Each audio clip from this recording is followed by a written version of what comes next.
Hi, it's Lori Lighting from Dreams, Visions, and Revelations, as well as Lori Lighting Ministries. Here I am again, going for my daily walk around Westwood Lake. It's another beautiful day and another beautiful time seeking the Lord and what He wants to share with me, teach me, instruct me, to share with you all. He's been speaking to me about those who have things that they've kept inside, things that the Lord had prophetically spoken over them through dreams, visions, maybe even through other people, prophesying over them about their calls, their destinies. And they have yet to step into these things.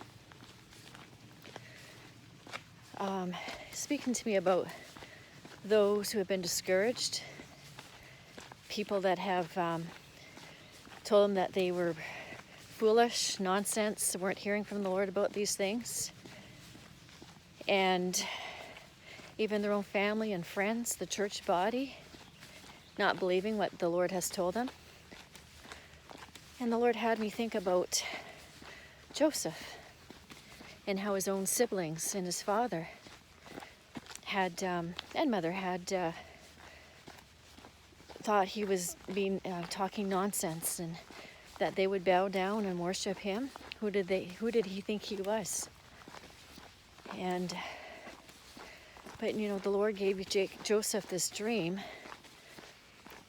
when he was still a shepherd leading the sheep in the field. Joseph was 17 years old when he became a shepherd.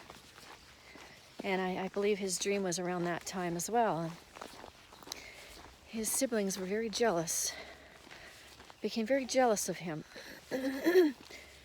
But Joseph trusted in God, his true father, that gave him this word of truth, this prophetic dream of what was to become of him, of Joseph, who was yet still just a young shepherd boy. But Joseph trusted God because God sent him a personal dream about his destiny. He tucked it into his heart, and he chose to trust that God would get him through and lead him through it, and he would raise him up to be someone who was going to save his people through the time of famine and disease, sickness. See, Joseph trusted God because God is who we're to completely trust fully. Even when the people around us, families, even maybe our husband and wives, siblings, our children, our pastors, do not believe what God has told us and shared with us. Hang on to that. Hang on to that, what God has shown you, church. Trust that He will get you there. Don't let it go. Don't surrender it. Don't walk away from it. Hang on to it. There was times where I myself would say, Lord, I can't do this. This is too hard. Give it to somebody else who is stronger to carry this. And I'd place it at His feet.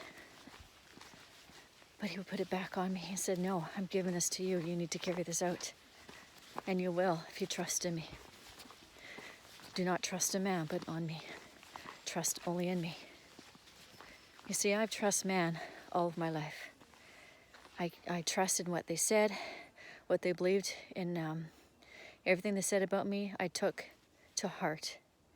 Things that were even condemning, condescending, that tore me down. I took every word from man as truth, which wasn't good.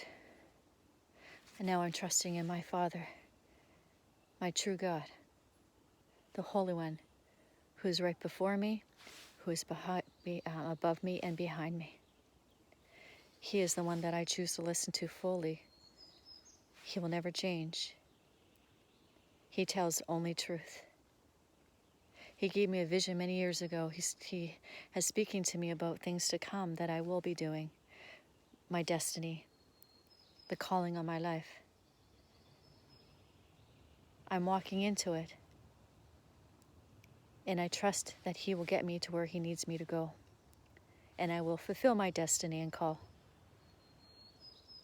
fully and completely when I allow Him to lead me and guide me and not man. So I encourage you, church, listen what He's told you. Hang on to that. Even if it's just a little word or a little vision or a little dream that He's given you. Don't let go of it. And don't let the devil or man tell you anything different. Don't let them tell you that this is just a dream, this is not real. Hang on to that as truth, because it comes from the true one, our God and Savior, Jesus Christ. We'll talk to you soon. Bye-bye.